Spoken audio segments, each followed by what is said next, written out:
Hi hello ಎಲ್ಲರಿಗೂ ನಮಸ್ಕಾರ. ಜ್ಯೋತಿ ಪಾಕಶಾಲೆಗೆ ತಮ್ಮೆಲ್ಲರಿಗೂ ಸ್ವಾಗತ. ಹೊಸದಾಗಿ ನಮ್ಮ ಕುಕಿಂಗ್ ವಿಡಿಯೋಸ್ ನೋಡ್ತಿದ್ದಲ್ಲಿ ಪ್ಲೀಸ್ ಸಬ್ಸ್ಕ್ರೈಬ್ ಮಾಡ್ಕೊಳ್ಳಿ. ಈ ರೆಸಿಪಿ ಇಷ್ಟ ಆದಲ್ಲಿ ಒಂದು ಲೈಕ್ ಮಾಡಿ. ಇಂದಿನ ವಿಡಿಯೋದಲ್ಲಿ ನಾನು ಸಿಂಪಲ್ ಆಗಿ ಒಂದು ಚಟ್ನಿ ರೆಸಿಪಿನ ಶೇರ್ ಮಾಡ್ಕೊಳ್ತಾ ಇದ್ದೇನೆ. ಮನೆಗೆ ತರಕಾರಿ ಏನು ಇಲ್ಲದೆ ಇದ್ದಾಗ, ಬಾಯಿ ಕೆಟ್ಟಿದೆ ಊಟ ಸೇರ್ತಿಲ್ಲ ಅಂದಾಗ ಈ ರೀತಿ ಸಿಂಪಲ್ ಆಗಿ ಚಟ್ನಿ ರೆಸಿಪಿನ ಟ್ರೈ ಮಾಡಿ. ಊಟ ಸೇರ್ತಿಲ್ಲ ಅಂದವರು ಸಹ ಬಿಸಿ ಅನ್ನದ ಜೊತೆಗೆ ಸ್ವಲ್ಪ ತುಪ್ಪನ ಸೇರಿಸಿ ಈ ಚಟ್ನಿನ ಹಾಕೊಟ್ರೆ ಹೊಟ್ಟೆ ತುಂಬಾ ಊಟ ಮಾಡ್ತಾರೆ. ಬನ್ನಿ ಈ ಸಿಂಪಲ್ ಆದಂತಹ ಟೇಸ್ಟಿ ಆದಂತಹ ಚಟ್ನಿ ರೆಸಿಪಿನ ಯಾವ ರೀತಿ ಮಾಡೋದು ಅಂತ ನೋಡೋಣ. ಮೊದಲಿಗೆ ನಾನಿಲ್ಲಿ ಗ್ಯಾಸ್ ಮೇಲೆ ಚಿಕ್ಕ ಬಾಣಲೆನ ಇಟ್ಟು ಗ್ಯಾಸ್ ಹಚ್ಕೊಳ್ತೇನೆ. ಈ ಬಾಣಲೆಗೆ ಸ್ವಲ್ಪ ಎಣ್ಣೆನ ಹಾಕೊಳ್ತೇನೆ. ಎಣ್ಣೆ ಲೈಟ್ ಆಗಿ ಬಿಸಿಯಾಗಿದ್ದೇನೆ. ಖಾರಕ್ಕೆ ಅಂತ ನಾನಿಲ್ಲಿ ಒಂದು 6ರಿಂದ 7 ಆಗುವಷ್ಟು ಗುಂಟೂರು ಒಣಮೆಣಸಿನಕಾಯಿ, ಹಾಗೇನೆ ಕಲರಿಗೆ ಅಂತ ಒಂದು 5ರಿಂದ 6 ಆಗುವಷ್ಟು ಬ್ಯಾಡಗೆ ಮೆಣಸಿನಕಾಯಿನ ಈ ಬಾಣಲೆಗೆ ಸೇರಿಸ್ಕೊಳ್ತೇನೆ. ಗ್ಯಾಸ್ ಅನ್ನ ಲೋ ಫ್ಲೇಮ್ ಅಲ್ಲಿ ಇಟ್ಟು ಈ ಒಣಮೆಣಸಿನಕಾಯಿನ ಚೆನ್ನಾಗಿ ಫ್ರೈ ಮಾಡಬೇಕಾಗುತ್ತೆ.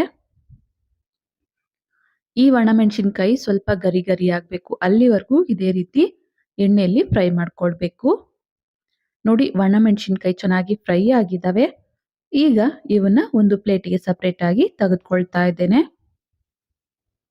ನಂತರ ಅದೇ ಬಾಣಲೆಗೆ ಸ್ವಲ್ಪ ಎಣ್ಣೆ ಇರೋದ್ರಿಂದ ಇದಕ್ಕೆ ಒಂದು ಗಡ್ಡೆ ಆಗುವಷ್ಟು ಬೆಳ್ಳುಳ್ಳಿನ ಸೇರಿಸಿ ಚೆನ್ನಾಗಿ ಫ್ರೈ ಮಾಡ್ಕೊಳ್ಳೋಣ. ಸ್ವಲ್ಪ ಈ ಬೆಳ್ಳುಳ್ಳಿ ಫ್ರೈ ಆಗಿದ್ದೇನೆ. ಈಗ ಇದಕ್ಕೆ ಒಂದು ಇಡಿ ಆಗುವಷ್ಟು ಕೊತ್ತಂಬರಿ ಸೊಪ್ಪನ್ನ ಸೇರಿಸ್ಕೊಳ್ತಾ ಇದ್ದೇನೆ. ಹಾಗೇನೆ ಸ್ವಲ್ಪ ಕರಿಬೇವನ್ನ ಸೇರಿಸ್ಕೊಳ್ತೇನೆ. ನಂತರ ಒಂದು 1/4 ಟೀ ಸ್ಪೂನ್ ಆಗುವಷ್ಟು ಜೀರಿಗೆ, ಅನಂತರ ಸ್ವಲ್ಪ ಹುಣಸೆ ಹಣ್ಣನ್ನ ತೊಳೆದು ಇದಕ್ಕೆ ಸೇರಿಸ್ಕೊಳ್ತಾ ಇದ್ದೇನೆ. ಗ್ಯಾಸ್ ಅನ್ನ ಲೋ ಫ್ಲೇಮ್ ಅಲ್ಲಿಟ್ಟು ಇವೆಲ್ಲವನ್ನ ಚೆನ್ನಾಗಿ ಫ್ರೈ ಮಾಡ್ಕೊಳ್ಬೇಕಾಗುತ್ತೆ. ಈ ಕೊತ್ತಂಬರಿ ಸೊಪ್ಪಲ್ಲಿರುವಂತಹ ತೇವಾಂಶ, ಈ ಕರಿಬೇವಲ್ಲಿರುವಂತಹ ತೇವಾಂಶ ಎಲ್ಲ ಡ್ರೈ ಆಗ್ಬೇಕು. ಹಾಗಾಗಿ ಇವನ್ನ ಚೆನ್ನಾಗಿ ಇದೇ ರೀತಿ ಫ್ರೈ ಮಾಡ್ಕೊಳ್ಬೇಕಾಗುತ್ತೆ. ಮನೆಗೆ ತರಕಾರಿ ಏನು ಇಲ್ಲದೆ ಇದ್ದಾಗ, ರುಚಿಕರವಾದಂತಹ ಅಡುಗೆ ಮಾಡಬೇಕು ಅಂದಾಗ ಈ ಚಟ್ನಿಯನ್ನ ಮಾಡಿಟ್ಕೊಳ್ಬೋದು. ನೋಡಿ, ಕೊತ್ತಂಬರಿ ಸೊಪ್ಪು ಹಾಗೂ ಕರಿಬೇವು ಎಲ್ಲ ಚೆನ್ನಾಗಿ ಫ್ರೈ ಆಗಿದ್ದಾವೆ. ಈಗ ಗ್ಯಾಸ್ ಅನ್ನ ಆಫ್ ಮಾಡಿ ಇದನ್ನ ಸೈಡ್ಗೆ ತೆಗೆದಿಡ್ತೇನೆ. ಇವೆಲ್ಲವನ್ನ ಸ್ವಲ್ಪ ತಣ್ಣಗಾಗ್ಲಿಕ್ಕೆ ಬಿಡ್ತೇನೆ.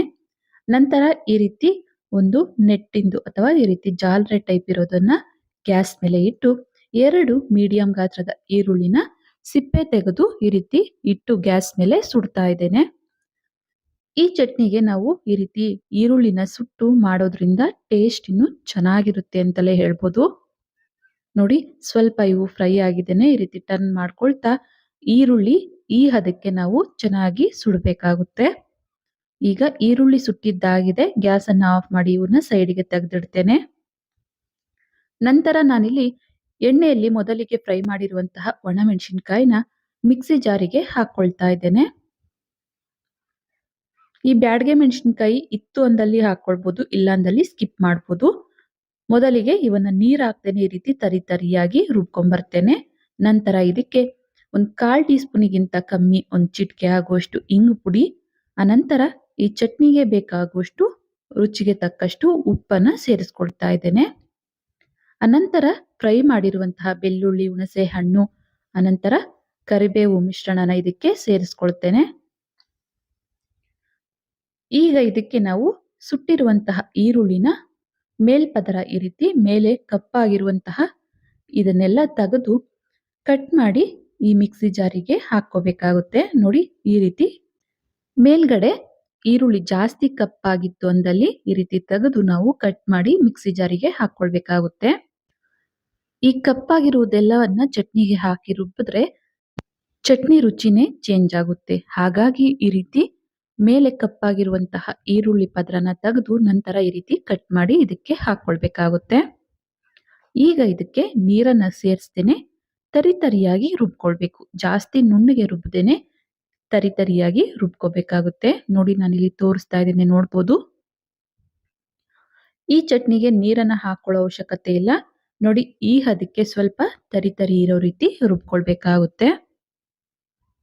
ಈಗ ಚಟ್ನಿ ರೆಸಿಪಿ ರೆಡಿ ಆಯ್ತು. ಇದನ್ನ ಒಂದು ಬಟ್ಲಿಗೆ ಸರ್ವ್ ಮಾಡ್ತೇನೆ. ನೋಡಿದ್ರಲ್ಲ, ದಿಢೀರಂತ 5 ನಿಮಿಷದಲ್ಲಿ ಚಟ್ನಿ ಮಾಡುವ ವಿಧಾನ. ಇದಕ್ಕೆ ನಾವು ನೀರನ್ನ ಹಾಕ್ದೇನೆ ಮಾಡ್ತಿರೋದ್ರಿಂದ 1 ತಿಂಗಳ ತನಕ ಸ್ಟೋರ್ ಮಾಡ್ಕೊಳ್ಬೋದು ಫ್ರಿಡ್ಜಲ್ಲಿಟ್ಟು. ಯಾವಾಗ್ಲೂ ಸಾಂಬಾರ್ ತಿಂದು ಬೇಜಾರಾದಾಗ, ಬಾಯಿ ಕೆಟ್ಟಿದೆ, ಊಟ ಸೇರ್ತಿಲ್ಲ ಅಂದವರಿಗೆ ಈ ರೀತಿ ಚಟ್ನಿನ ಮಾಡ್ಕೊಡಿ. ಹೊಟ್ಟೆ ತುಂಬಾ ಊಟ ಮಾಡ್ತಾರೆ. ಈ ಸಿಂಪಲ್ ಆದಂತಹ ಚಟ್ನಿ ರೆಸಿಪಿ ನಿಮಗೆ ಇಷ್ಟ ಆಗಿದೆ ಅನ್ಕೊಳ್ತೇನೆ. ಇಷ್ಟ ಆದಲ್ಲಿ ಈ ವಿಡಿಯೋಗೊಂದು ಲೈಕ್ ಮಾಡಿ, ಕಮೆಂಟ್ ಮಾಡಿ, ಶೇರ್ ಮಾಡಿ. ಇನ್ನು ಯಾರೆಲ್ಲ ಸಬ್ಸ್ಕ್ರೈಬ್ ಮಾಡ್ಕೊಳ್ದೆ ವಿಡಿಯೋ ನೋಡ್ತಿದ್ದಲ್ಲಿ ಪ್ಲೀಸ್ ಸಬ್ಸ್ಕ್ರೈಬ್ ಮಾಡ್ಕೊಳ್ಳಿ. ಧನ್ಯವಾದಗಳು.